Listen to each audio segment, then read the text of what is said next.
Pendant des décennies, le monde s'est interrogé sur la véritable relation entre John Lennon et Paul McCartney.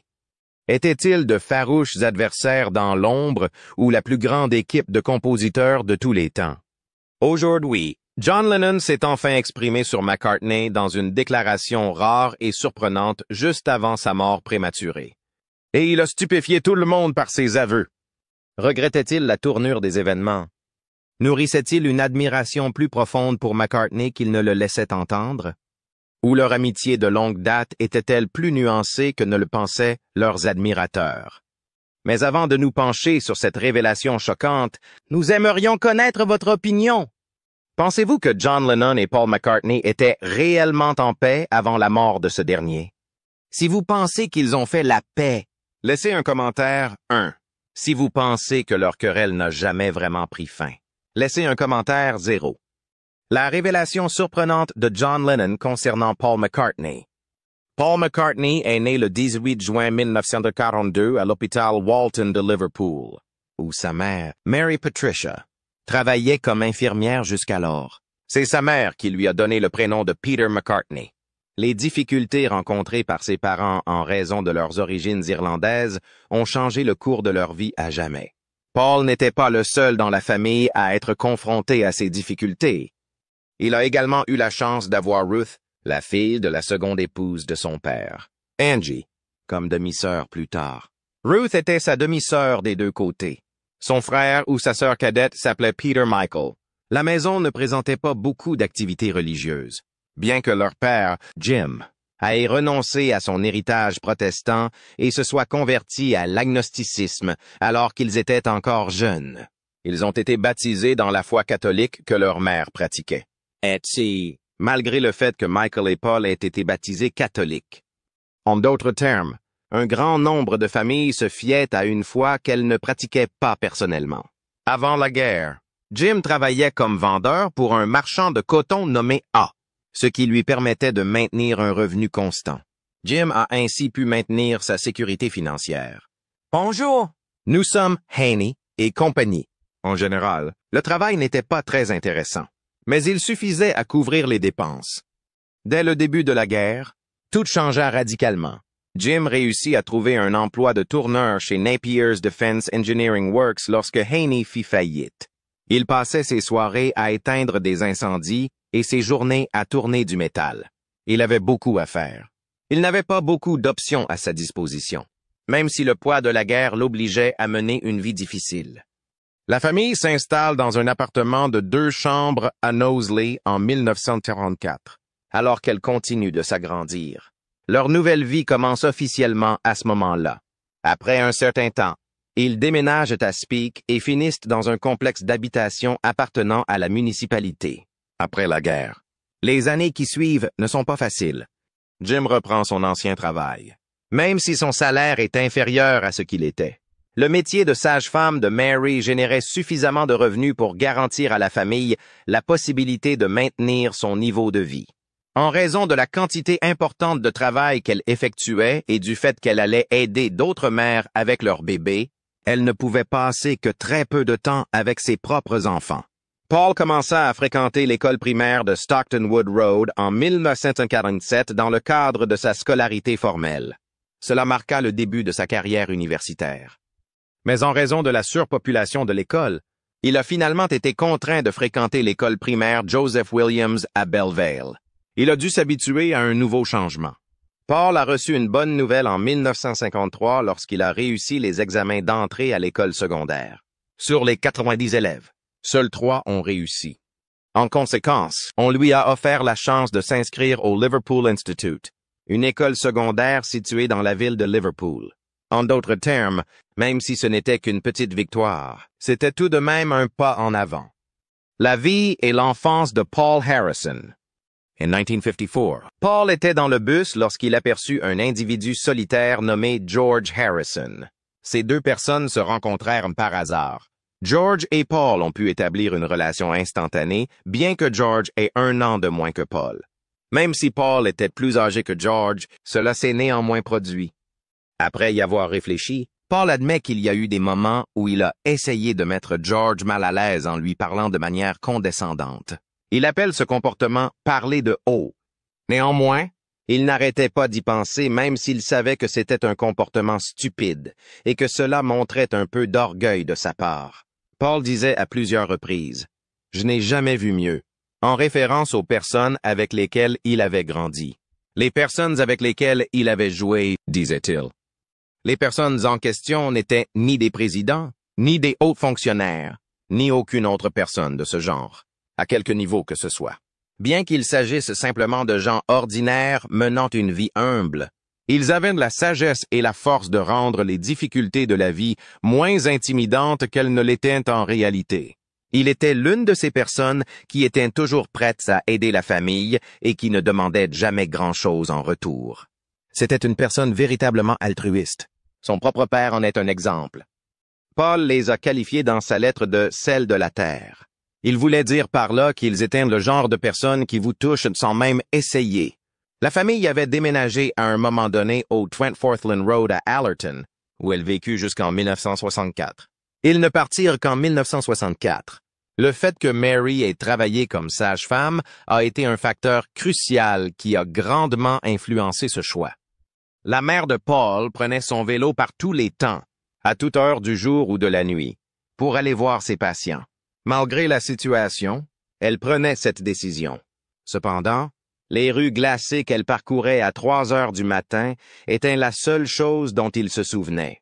C'est précisément ce dont il se souvenait. Le seul souvenir qui restait dans sa tête était celui-là. Elle ne perdait jamais son intérêt pour les autres. Même quand le monde semblait se figer, Mary était de celle-là, et son inquiétude ne la quittait jamais.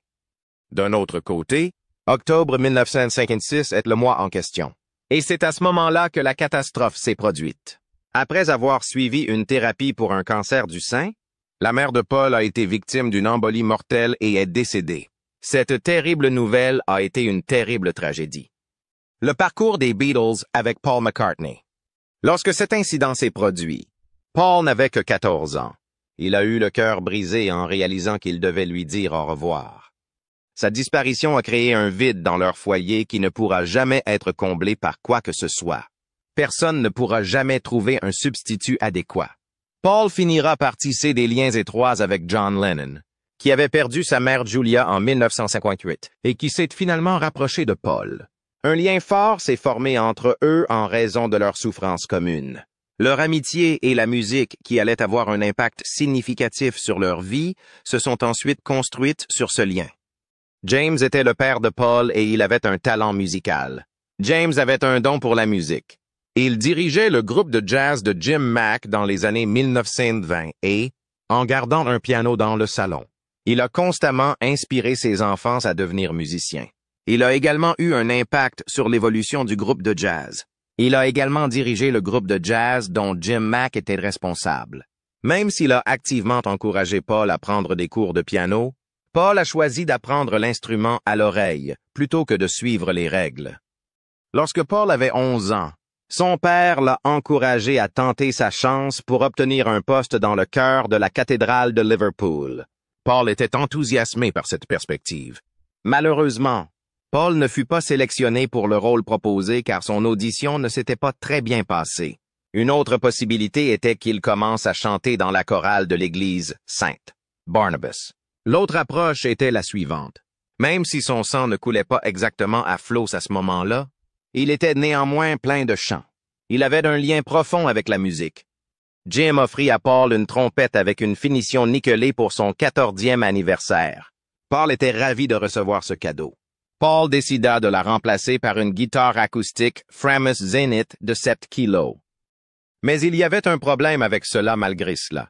Paul, d'autre part, qui utilisait sa main gauche pour jouer de la guitare, soupçonnait que l'instrument fonctionnait mal.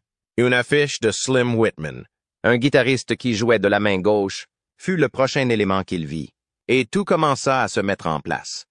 Paul était en train d'ajuster les cordes lorsqu'il a soudainement eu l'impression que c'était une partie naturelle de lui. Il a même écrit une première version de la chanson When I'm 64 sur le piano familial. Peu après, il a utilisé l'instrument pour composer sa première chanson, I Lost My Little Girl. Il a également écrit sa première chanson alors qu'il était pianiste. La principale influence musicale de Paul était Little Richard. Little Richard était l'artiste qui avait le plus influencé Paul, qui était un grand amateur de rhythm and blues américain.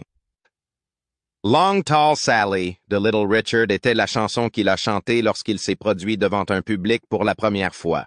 Cela s'est produit dans un camp de vacances géré par Butlins Filey lors d'un concours de jeunes talents. Paul croyait que c'était la chose la plus importante de l'univers, malgré le fait qu'il s'agissait d'une scène relativement petite. Mais ensuite, le choix a été fait le 6 juillet 1957, le jour qui s'avérera décisif.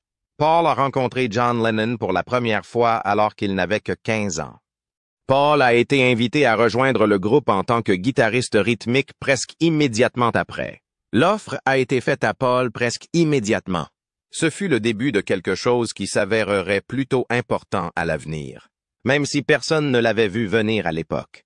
George Harrison rejoint le groupe l'année suivante et, en 1960, le groupe a déjà expérimenté plusieurs noms, dont les Silver Beatles, les Beatles et Johnny and the Moondogs, avant de se décider pour The Beatles. Finalement, le groupe décide de s'appeler The Beatles. La route qui les attendait n'allait clairement pas être une promenade de santé. Le groupe a finalement pris la décision audacieuse de s'installer à Hambourg. Le groupe a finalement décidé de s'y installer après avoir ajouté le batteur Pete Best au groupe. La musique a motivé leurs efforts, et ils ont persévéré malgré les nombreux hauts et bas qu'ils ont rencontrés en cours de route. Les choses étaient difficiles et déroutantes pendant toute cette période. Malgré les nombreuses raisons que la vie leur a donné d'abandonner, ils ont poursuivi leurs efforts parce qu'ils croyaient que des jours meilleurs allaient arriver. La période que Paul McCartney a passée avec les Beatles a été pleine de hauts et de bas tout au long de son parcours, même si c'était un moment dont on se souviendrait très longtemps. Même si Paul l'a fait à contre-cœur, il a pris la relève en tant que bassiste après le départ de Stuart Sutcliffe du groupe en 1961. Les premiers enregistrements ont été réalisés dans un studio à Hambourg, en Allemagne. Ils se sont retrouvés à Hambourg. Ils étaient appelés les Beat Brothers lorsqu'ils se produisaient avec le chanteur anglais Tony Sheridan. Même s'ils chantaient ensemble, c'était le cas.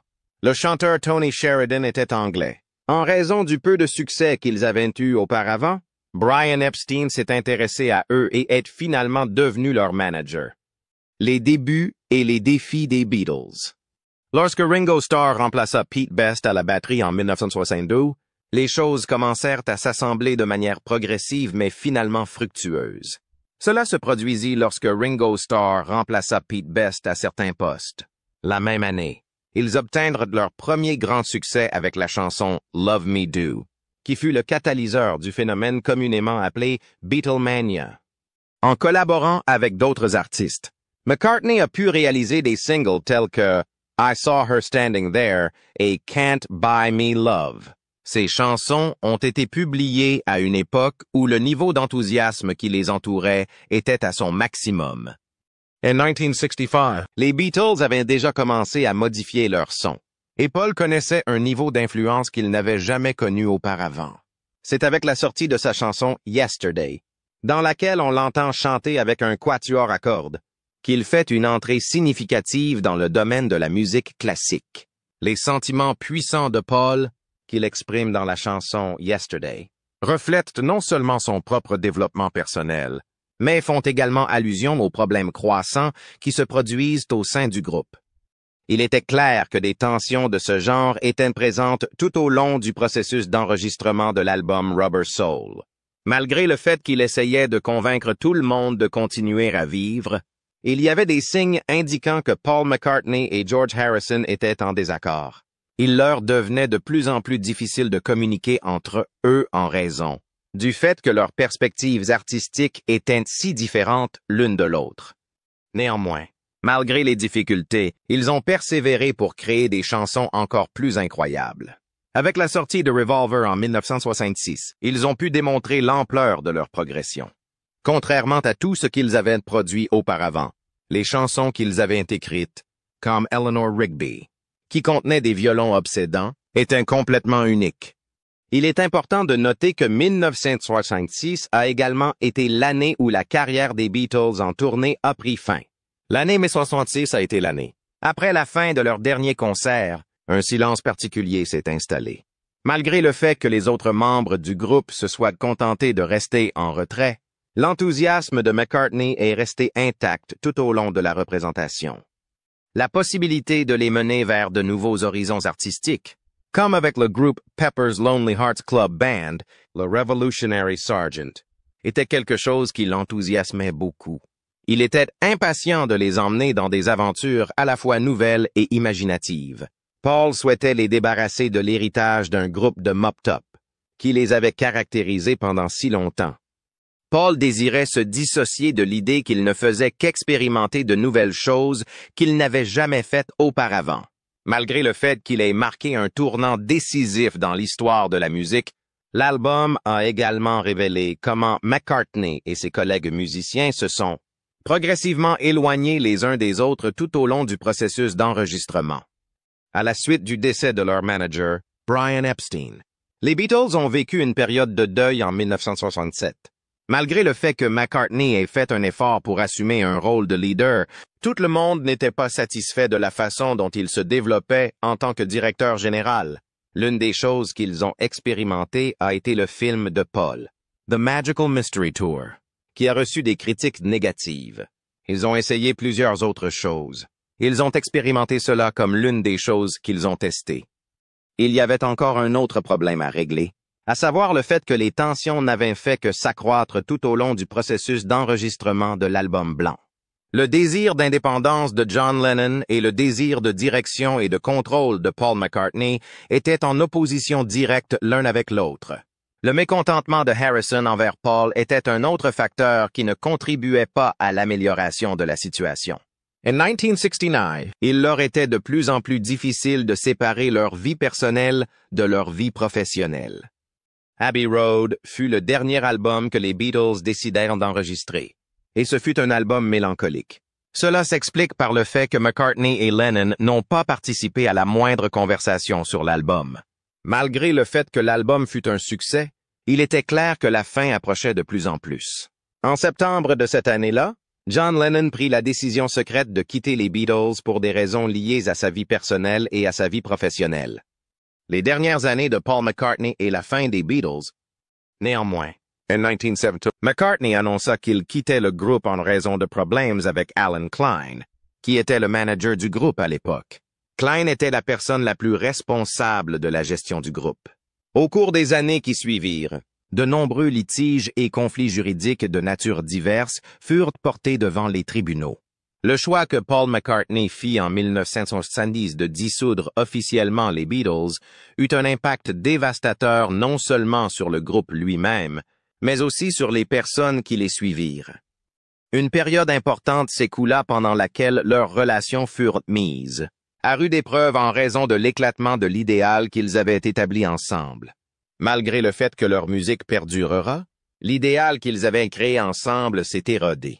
Bien que le partenariat des Beatles ait officiellement pris fin en 1975, leur impact sur la musique et le monde avait déjà marqué l'histoire de manière significative et durable à ce moment-là. À la suite de la dissolution des Beatles, Paul McCartney a traversé une terrible période émotionnelle. Il traversait manifestement une période assez déprimante de sa vie. C'est Linda, qui était toujours là pour lui, qui l'a inspiré et poussé à continuer à écrire. Elle était toujours là pour lui.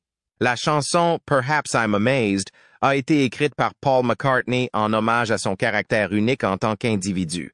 Pendant ce moment difficile, il lui a exprimé sa gratitude en chantant une chanson qui soulignait son appréciation pour son aide.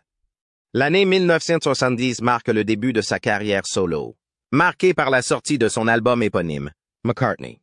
Au cours de sa carrière, cette chanson est devenue un élément important. Bien qu'il ne s'agisse que d'un homme orchestre, elle s'est rapidement hissée en tête des charts aux États-Unis. En 1971, il décide de sortir la chanson Ram, qu'il avait précédemment enregistrée avec Linda. Cette chanson, qui s'appelait d'abord Uncle Albert, Admiral Halsey, est devenue l'un des succès les plus populaires de l'album et a servi de représentation visuelle de la confiance grandissante de McCartney en tant qu'artiste solo. C'est vers la fin de cette année-là qu'il a créé son groupe, Wings, qui comprenait Denny Laine, un guitariste, et Denny Sewell, un batteur. McCartney était convaincu que Wings serait une entreprise originale et créative dans le domaine de l'art, bien qu'il fût pleinement conscient que tout groupe formé après les Beatles serait comparé à eux. Il était certain que Wings serait distinctif et créatif. Le groupe Wings a commencé sa carrière de tournée en 1972 avec quelques concerts surprises dans des universités, et cet événement a marqué le début de leur carrière. C'est à ce moment que leur vie professionnelle a commencé. Dans l'intention de sortir de l'ombre des Beatles, l'objectif de McCartney était de se concentrer sur de nouvelles chansons et d'augmenter sa confiance en lui afin de se préparer à des concerts plus importants. Le groupe Wings est devenu plus connu grâce à la sortie d'un certain nombre d'albums qui ont atteint les premières places des hit parades. Parmi ces albums, on peut citer Venus and Mars et Wings at the Speed of Sound. La chanson My Love fut le premier single du groupe à atteindre la première place des charts américains, ce qu'il accomplit en 1973. Par la suite, la chanson Band on the Run devint un énorme succès en raison de sa popularité. Même si Wings connut plusieurs changements de membres à ses débuts, le groupe parvint néanmoins à se faire connaître. Au cours des années 1970, McCartney a incorporé des éléments de rock, de pop et de musique orchestrale dans ses chansons, comme l'indique le livre Live and Let Die. Il s'est considérablement éloigné de ses précédentes apparitions avec les Wings devenant beaucoup plus audacieux lorsqu'il s'agissait de chanter des chansons des Beatles en live. La participation de Paul McCartney à la tournée mondiale des Wings, qui s'est déroulée entre 1975 et 1976, a joué un rôle important dans son ascension vers la gloire. Cette tournée s'inspirait des Beatles, qui avaient acquis une renommée mondiale. En revanche, les Wings ont décidé de mettre fin à leur carrière en 1981, après avoir entrepris une série de tournées et d'albums qui ont connu un énorme succès. Tout au long de sa carrière, McCartney s'est principalement concentré sur son travail en solo ainsi que sur ses collaborations, qui ont notamment donné lieu à des succès musicaux avec Stevie Wonder et Michael Jackson. Son travail en solo était sa priorité. Les années 1980 ont marqué le début de sa carrière solo, qui a été marquée par la publication d'albums importants tels que Tug of War et Ebony and Ivory, qui ont tous deux atteint leur plus haut niveau dans les charts en même temps. À la fin des années 1980 et au début des années 1990, McCartney a continué à se former aux nouvelles techniques de production tout en rendant hommage à ses prédécesseurs. C'est à ce moment précis qu'il a entamé le processus de préparation d'une nouvelle série de grandes tournées internationales. En raison de ces concerts, un plus grand nombre de chansons des Beatles ont été jouées, ce qui lui a permis de combiner sa longue carrière avec le projet solo sur lequel il travaillait à l'époque. Maintenant que vous savez tout ce qu'il y a à savoir sur Paul McCartney, il est impératif que vous sachiez également ce qui s'est passé lorsque John Lennon a finalement parlé de lui avant son décès. Au cours d'une interview, John a déclaré que McCartney s'amusait beaucoup alors qu'il se trouvait dans un restaurant espagnol à l'atmosphère tamisée. McCartney résidait en Espagne à l'époque en question. McCartney était à l'étranger en Espagne au moment des faits. Soudain, un violoniste est apparu et a commencé à jouer des airs qui semblaient flotter dans l'air, même si chaque note semblait chargée de souvenirs pour une raison quelconque. C'est exactement ce qui s'est passé lorsque le musicien a fait brusquement son apparition. Non seulement il donnait l'impression de jouer pour McCartney, mais il semblait aussi le faire pour un amour qui lui manquait depuis longtemps. Il ne s'était pas écoulé beaucoup de temps depuis la dernière fois que quelqu'un avait vu McCartney. Le violoniste a tendu la main à McCartney pour lui demander s'il pouvait signer son instrument, ce qui a brièvement interrompu la conversation. McCartney avait très envie de discuter avec le musicien. McCartney a apporté une réponse satisfaisante à la question, bien qu'il n'ait pas été conscient de la signification de l'événement en question. Puis, il a commencé à écrire son nom sur l'instrument, mettant un petit morceau de son cœur sur quelque chose qui appartenait à quelqu'un d'autre parce que c'était le sien. Il l'a fait parce que c'était le sien. L'idée que le violoniste découvrirait un jour que la chanson emblématique de McCartney raconte une histoire pleine d'agonie, une histoire qui résonne plus fort que n'importe quel air qu'il pourrait jouer, était quelque chose qu'il avait en tête. Il était convaincu que le musicien finirait par arriver à cette conclusion. Il était conscient de la possibilité que ce matériel soit rendu accessible à un moment donné dans le futur. Quel rôle Yoko a-t-elle joué dans la dissolution du collectif des Beatles? Beaucoup de gens avaient l'impression que Yoko était une femme dragon responsable de la dissolution des Beatles. Dans quelle mesure est-il possible qu'une seule personne soit tenue responsable de la grande rupture qui s'est développée dans la relation? De la même manière que le vent fait tomber les feuilles, les chemins de chaque membre de ce célèbre groupe divergeaient de plus en plus, chacun à sa manière. La presse, toujours prête à trouver une réponse simple à chaque incident probable, a découvert une cible facile. Cependant, cela s'est avéré beaucoup plus difficile qu'il n'y paraissait au premier abord. La participation de Yoko à ce réseau musical complexe a mis en lumière une facette de John que le grand public n'avait peut-être pas connue dans le passé. Un changement inattendu s'est produit au cours de la conversation lorsque Paul McCartney s'est enquis de l'expérience d'être fan. Quelle surprise Yoko a-t-elle éprouvée en posant les yeux sur John pour la première fois? Et comment a-t-elle réagi à cette surprise? Sa réponse a été « pas vraiment ». Et pendant toute la conversation, elle a gardé un ton de voix ferme mais posé. Le fait qu'elle ait reconnu John en tant qu'artiste, en plus du fait qu'il était membre des Beatles, lui a apporté un nouveau point de vue. L'une des choses intrigantes qu'elle a révélées est le fait qu'elle n'avait pas compris au départ la signification de son nom. Après un laps de temps considérable, elle a finalement réalisé que le terme japonais pour pomme était Ringo. Il est amusant d'observer comment des événements apparemment insignifiants peuvent donner l'impression de découvrir des trésors perdus depuis longtemps dans un vieux grenier. Tout le monde a la possibilité de vivre cela et d'en faire l'expérience. Non seulement il est naturel que la vie prenne des tournures inattendues, mais les Beatles ont aussi souvent voyagé d'une manière qui n'était pas prévue. De nombreuses attentes ont été placées sur chaque personne ayant un potentiel particulier, et ils ont dû faire face à la charge de ces attentes. Au cours de leur carrière artistique, ils ont été confrontés à une pression considérable, qui les a souvent conduits à un état d'épuisement. Il fut un temps où John déclara, avec des mots empreints d'une conviction sereine, qu'il ne voulait pas chanter « She Loves You » à l'âge de 30 ans. S'il avait dû le faire, il aurait préféré chanter autre chose. Il était déstabilisant pour lui d'envisager la possibilité d'être coincé dans un cycle, sans fin de jeunesse et de chanter des chansons qui ne résonnaient plus en lui personnellement. En raison de ce problème, il n'a pas pu poursuivre le processus. Le fait que la célébrité traversait une période difficile est devenu très évident au cours de la conversation. L'image produite par le pressage était si bâclée qu'elle ne répondait même pas aux critères de réalisme. Il ne s'agissait pas seulement de prendre des notes de manière joyeuse et sans se presser. Il y avait plus que cela. Il y avait des défis constants à relever, tels que la pression à laquelle ils étaient soumis et la perception que le public pouvait avoir d'eux.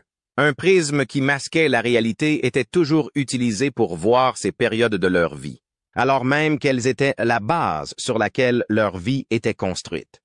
Le temps qu'ils passaient assis en silence était consacré à réfléchir aux responsabilités qui accompagnaient leur richesse. Dans la même mesure où les protagonistes de ces films classiques étaient considérés comme des emblèmes de la vie insouciante, les Beatles étaient également considérés comme l'incarnation de la vie insouciante. Malgré cela, les élèves étaient obligés de faire des devoirs que seul un petit nombre d'entre eux pouvaient comprendre. Enfin, elle fit remarquer d'une manière à la fois ferme et compatissante qu'il était impossible de tenir Yoko pour responsable de tout ce qui venait de se passer. À vrai dire, l'amour peut parfois être difficile, et il peut parfois conduire les gens dans des domaines qu'ils n'auraient jamais imaginés au début de leur parcours. En fin de compte, ce ne sont que des êtres humains qui tentent de naviguer à travers les différents rebondissements que la vie leur réserve, tout en portant des regrets et des espoirs.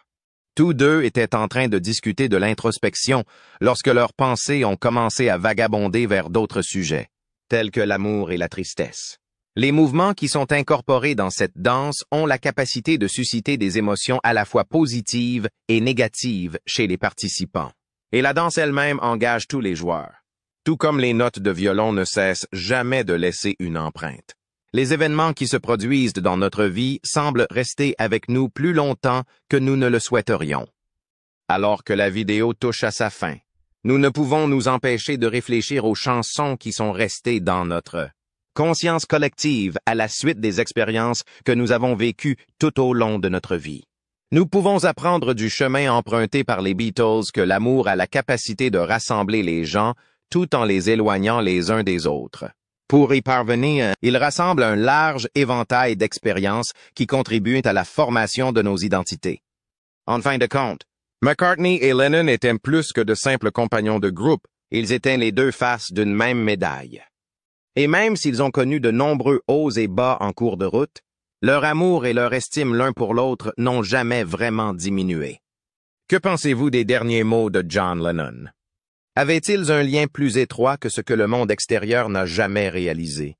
Dites-le nous dans la section commentaires ci-dessous.